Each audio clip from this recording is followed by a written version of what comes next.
Hi everyone, welcome to Take My Life. In today's video, I'm going to show you how to create chat folders on Telegram. So let's jump right in.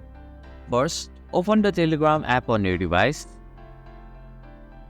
Tap on the settings option from the bottom right corner of your screen.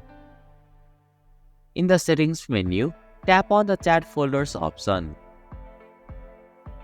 Here you can see create a folder option. Tap on it. Give your folder a name. Under the Included Chats section, tap on the Add Chats option.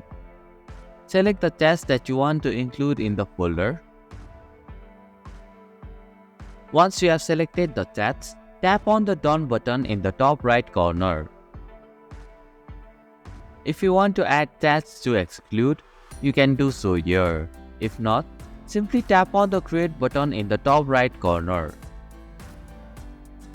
And this is how you can create chat folders on Telegram.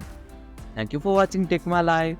Hope this video was helpful. If it was, then hit the like button and comment down if you have any questions or feedback.